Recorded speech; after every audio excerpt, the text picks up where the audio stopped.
Jadi, direksi dan komisaris kalau keberatan tidak bersedia, tidak menerima tantiem, berhenti. Komisaris paling banyak 6 orang, kalau bisa cukup 4 atau 5. Dan saya hilangkan tantiem. Saya pun tidak mengerti apa arti tantiem itu. Itu akal-akalan mereka saja. Dia memilih istilah asing supaya kita tidak mengerti apa itu tantiem. Saudara-saudara, masa ada komisaris yang rapat sebulan sekali, tantiemnya 40 miliar setahun.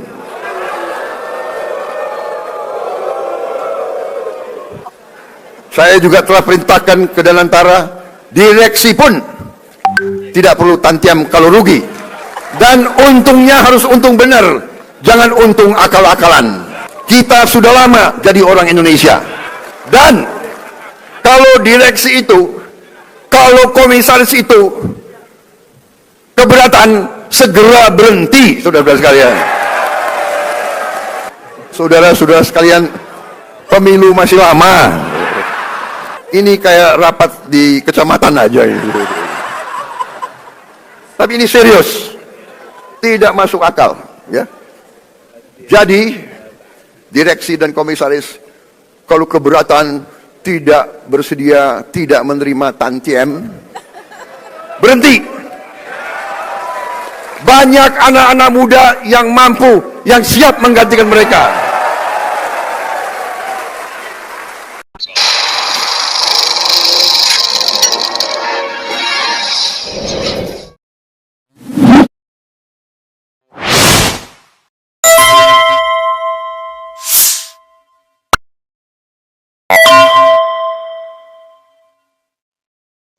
Sobat-sobat semuanya, saya bersama Pak Ugro Seno itu akan bicara 2 hal. Pertama mengenai pemberian amnesti abolisi kepada Tom Lembong dan Hasto serta ribuan narapidana lainnya. Kemudian yang kedua mengenai penghapusan tantiem atau bonus tahunan yang dikeluarkan oleh CEO dan Danantara. Nah, untuk itu saya ingin memulai nanti sekitar 5 menit, nanti 5 menit berikutnya Pak Ugro, sebelum kita press conference. Jadi saudara sekalian, saya mulai dari Danantara. Saya sama Pak Ugro ini pernah menjadi komisaris utama di BUMN. Jadi memang komisaris utama tuh atau komisaris itu enak betul. Kerjanya sebenarnya nggak banyak-banyak amat. Rapat paling cuma sebulan 2 kali saja. Karena itu menurut saya putusan tantiem itu sudah baik. Karena pendapatan seorang komisaris itu juga sudah lumayan menurut saya, ya. Antara 100, 150, 200 juta, mungkin sekarang ada yang 250 juta per bulan.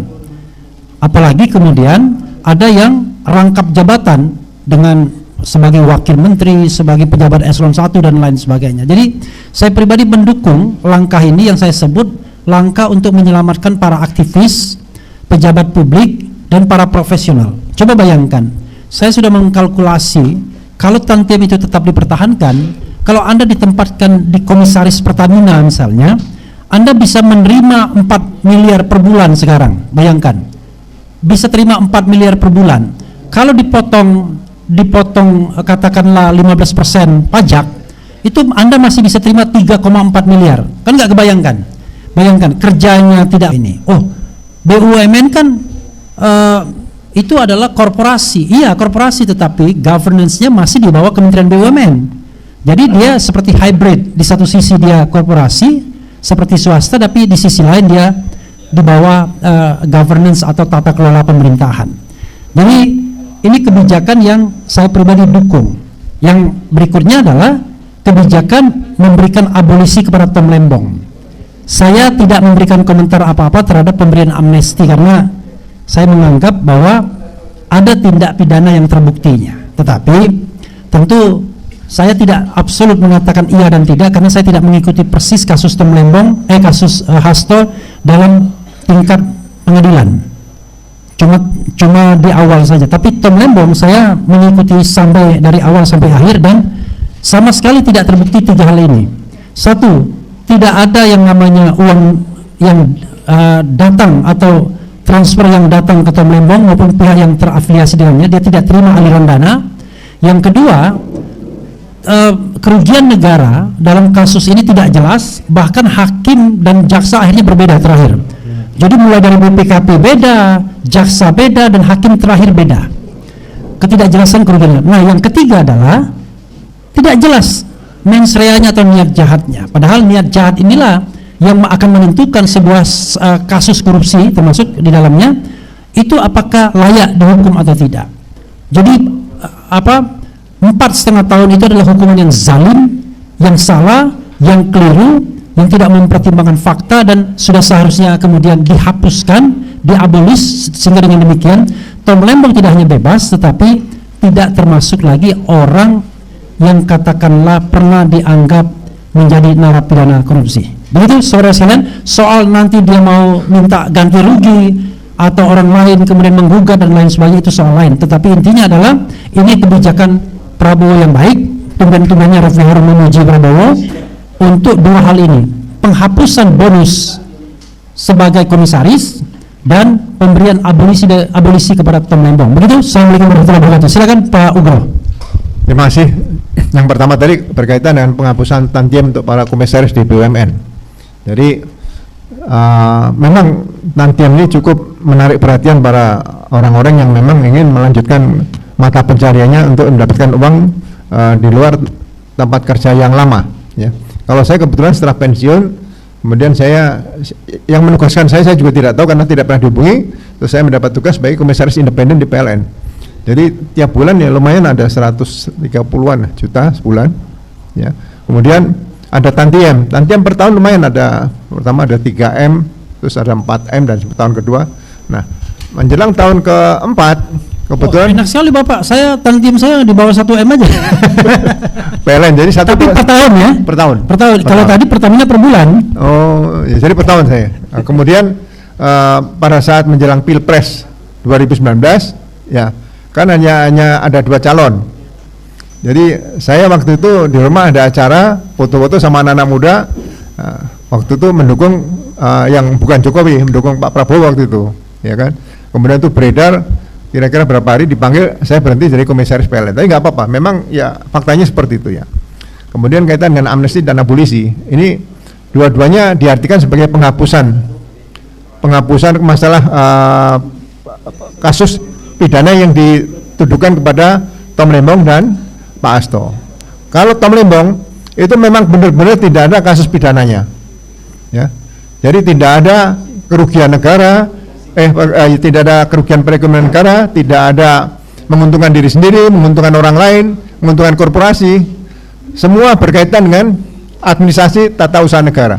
Saya mengikuti beberapa kali sidang Pak Tom Lembong. Jadi memang ini murni kriminalisasi. Kemudian kalau dikaitkan dengan konspirasi crime, itu Pak Tom Lembong hanya disidangkan sendirian.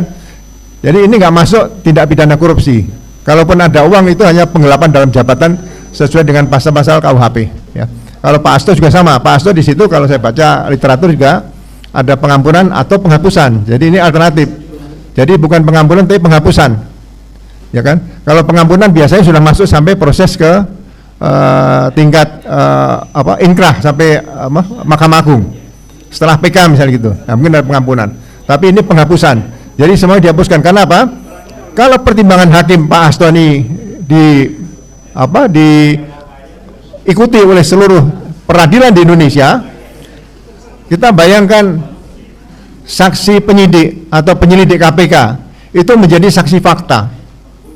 Hakim memberikan pertimbangan bahwa itu sah karena tidak diatur di pasal 168 KUHP. Pasal 168 KUHP itu adalah saksi yang tidak bisa didengar keterangannya, yaitu saksi derajat ketiga dari terdakwa, baik ke atas maupun ke bawah. Jadi hanya itu saja saksi tidak dapat diperiksa. Berarti saksi lain bisa diperiksa. Padahal kembali ke pasal pasal 1 ya nomor 27 tentang saksi. Saksi adalah saksi yang mendengar, melihat dan mengalami. Jadi sekali lagi ya, saya berikan apresiasi penghormatan pada Pak Presiden Prabowo Subianto sudah mengambil langkah yang tepat, mengembalikan marwah hukum acara pidana ini kepada dogma yang atau aturan yang harusnya dilakukan oleh para penegak hukum seperti itu. Kalau tidak ada ini, saya nggak tahu hukum ke depan seperti apa. Terima kasih, itu saja. Ya, terima kasih Pak Ugro. Tepat ya, sebentar lagi 1-2 menit lagi pukul 15.30, Mas Agus Yunanto, the time is yours right now. Mana Mas Agus? Mas Agus Yunanto? Oke. Silakan Anda mengarrange semuanya, saya akan undur diri. Ada Dr. Tifa sudah datang, kemudian Mas Roy Suryo sudah datang. Yang paling penting jangan dikisi kursi ini ya. Oke, silakan. Mana orangnya? Saya undur diri ya.